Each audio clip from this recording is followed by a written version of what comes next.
करवा चौथ का पर्व संपूर्ण भारत में सभी सुहागिन माताएं, बहनें और बेटियां बड़ी श्रद्धा के साथ अपने पति की दीर्घायु, स्वास्थ्य और उनकी शुभकामनाओं को ध्यान में रखते हुए व्रत करती हैं।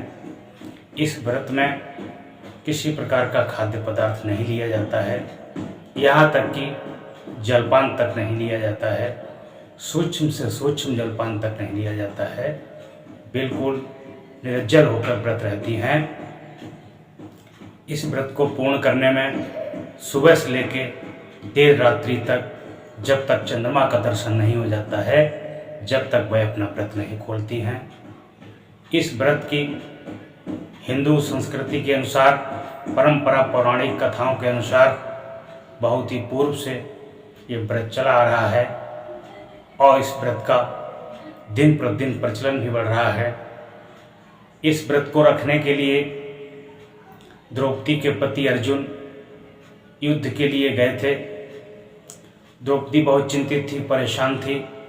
उसने कहा न जाने युद्ध का क्या परिणाम होगा। अपने पति को सुरक्षा कर लेकर के बहुत ज़्यादा चिंतित थी। वह कृष्ण भगवान के पास जाती है और अपनी समस्या बताती है कि अर्जुन युद्ध के लिए गए हुए हैं, हमें उनकी बड़ी चिंता हो रही है, पता नहीं विजयी होंगे कि परास्त होंगे। इस संबंध में कृष्ण ने द्रौपदी को करवा चौथ का व्रत का पालन करने को कहा था। उसने करवा चौथ के व्रत का भली भांति पालन किया, व्रत रखा, अर्जुन की विजय हुई।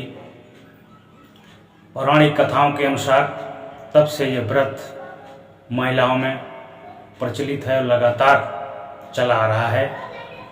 हर एक स्त्री, हर एक महिला, हर एक सुहागिन अपने पति की दीर्घायु, उसकी सुख समृद्धि और उसकी मंगल कामनाओं के लिए ये व्रत रखती है। बहुत ही अच्छी बात है, व्रत रखना भी चाहिए। लेकिन इसके बदले में एक महत्वपूर्ण जानकारी आपको दे दूं कि व्रत तो सांस्कृतिक धरोहर है, सांस्कृतिक परंपरा है, इसको करती हैं, निभाती हैं, ठीक है। लेकिन पति की आयु आपके सदाचार से, आपके पवित्र कर्मों से, आपकी खुशहाली से, आपके सुंदर हाथों के सेवा कार्यों से, आपके मधुर वाणी से, आपके अच्छे विचार से पति प्रसन्न रहेगा और उसी प्रसन्नता से पति की आयु बढ़ेगी। और पति का भी धर्म बनता है कि एक स्त्री अपना मायका, अपने माँ बाप, अपने भाई बहन, अपने रिश्ते नातेदार, अपने पास पड़ोसी, सबको त्याग करके पति के लिए आती है। पति का भी दायित्व बनता है कि हर एक स्थिति में अपनी पति को संतुष्ट रखे, पत्नी को प्रसन्न रखे। पत्नी संतुष्ट होगी, पत्नी प्रसन्न होगी, तभी वह आपके घर को प्रसन्न कर पाएगी। बहुत से घरों में देखा गया है कि पत्नी के ऊपर इतना वर्डन होता है, इतना दबाव होता है और उसको बहुत घरों में लोगों की ऐसी भावना होती है कि ये दूसरे परिवार से आई है, उसके साथ मधुर व्यवहार नहीं करते हैं, उसके साथ कटु व्यवहार करते हैं, उसके साथ में नाना प्रकार के ताने किए जाते हैं और उसे काम पे लगा दिया जाता है। बाकी के लोग बैठे रहते हैं, मौज मस्ती करते हैं। ऐसी स्थिति में घर की बहू कोने में जाकर के सिसक सिसक कर रोती है और परेशान होती है। याद रखना, जिस घर की महिला पति के कारण, पति की गंदी आदत के कारण, शराब की आदत, जुए की आदत, नशे की आदत, देर से आने की आदत, गुस्सा करने की आदत और नाना प्रकार की प्रताड़ना से, ससुर की दिक्कत से, सास की नाराज़गी से, नंदों के ताना से, अगर बहू दुखी होकर के ये कोने में रोती है और यहाँ तक भी देखा गया है लोग उसको रोने तक नहीं देते हैं, इतना जुल्म जाती करते हैं, तो समझ लेना उस घर में नरक का प्रवेश हो चुका है। उस घर में शनि का प्रवेश हो चुका है, उस घर में सुख शांति किसी को मिलने नहीं वाली है, उस घर में किसी की आयु बढ़ने वाली नहीं है, उस घर में सबकी आयु कम होगी, सबका जीवन नरक बन जाएगा और सबका जीवन टेंशन में हो जाएगा। उस घर में सुख शांति कभी नहीं मिलेगी।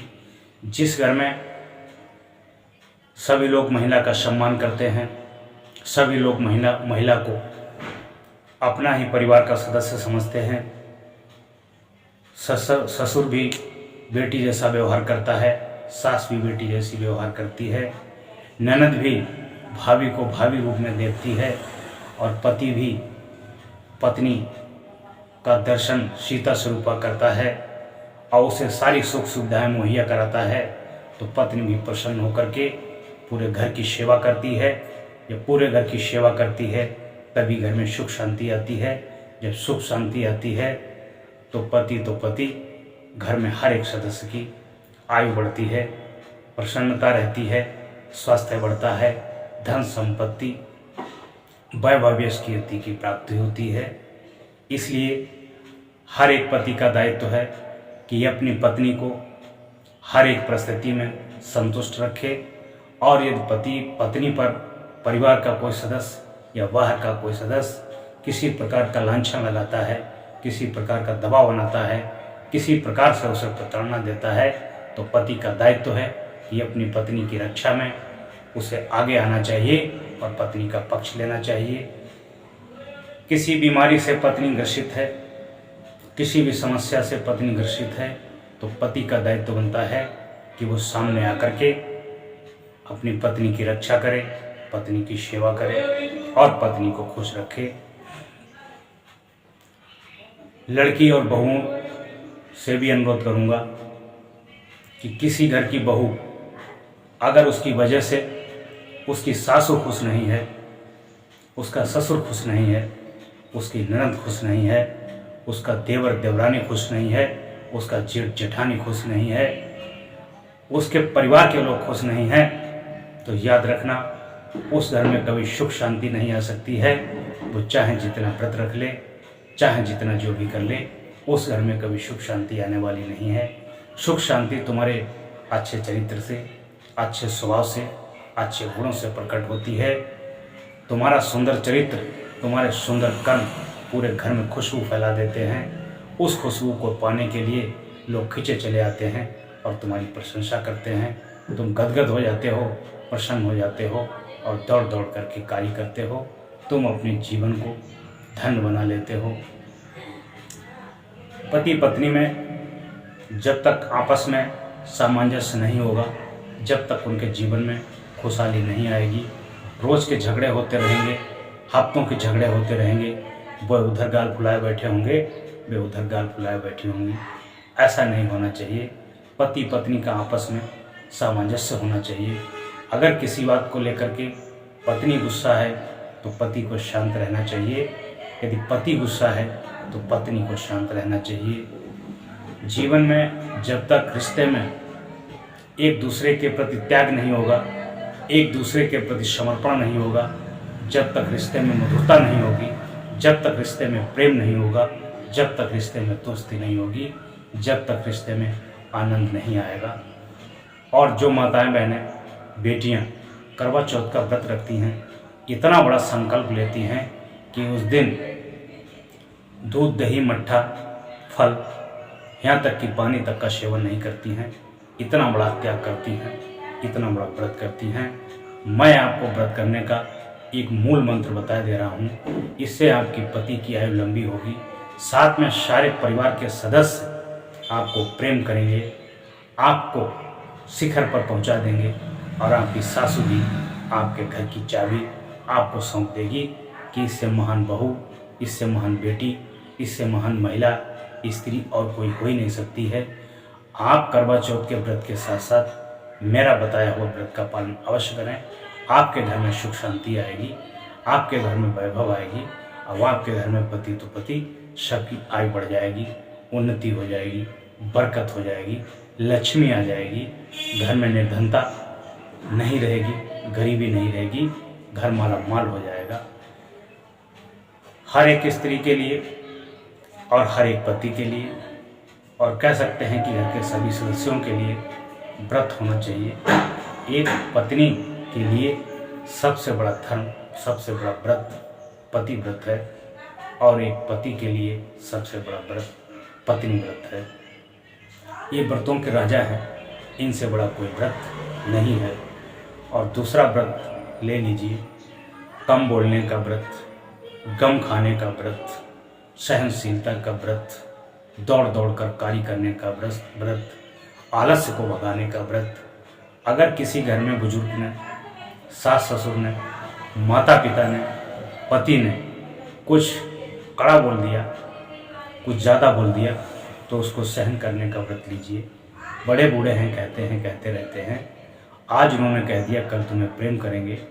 घर का प्रत्येक सदस्य, जो भी बुजुर्ग है, जो भी मालिक है, वो कभी आपके अहित नहीं बोलेगा, आपके खिलाफ नहीं बोलेगा। उसे जरूर कुछ ऐसा प्रतीत होता है कि इससे तुम्हारा नुकसान होगा, तभी वो कुछ ऐसा कठोर बोलता है, वरना कोई कठोर नहीं बोलता है। उसको प्रसन्नता से सह लीजिए, तभी आपके घर में आनंद है। अगर आप भी उसका जवाब देने लगेंगे तो वहाँ पे टक्कर होने लगेगी, टक्कर में राग द्वेष होगा, आप एक दूसरे से प्रेम कम होगा, एक दूसरे से ईर्ष्या उत्पन्न होगी, इससे घर में कलह कलेश बढ़ेगा। इसलिए व्रत करना है तो ये पति के लिए सबसे बड़ा व्रत है। पति व्रत अपनी स्त्री के अलावा दूसरी स्त्री को माँ बहन की नज़र से देखे। और पत्नी का एक व्रत है कि हर एक पुरुष में माता पिता भाई बहन का दर्शन करे, और कम खाने का व्रत ले, कम सोने का व्रत ले, आलस्य को भगाने का व्रत ले, सहनशीलता का व्रत ले, करुणा का व्रत ले, दौड़ दौड़ कर कार्य करने का संकल्प ले। इससे आपके घर में सुख शांति आएगी। इसमें पति की दीर्घ आयु होगी, आपकी भी दीर्घ आयु होगी, सभी परिवार की दीर्घ आयु होगी, परिवार में उन्नति होगी, परिवार को नई दिशा मिलेगी। आपका घर नहीं रहेगा, आपका घर मंदिर बन जाएगा, आपका घर मंदिर बन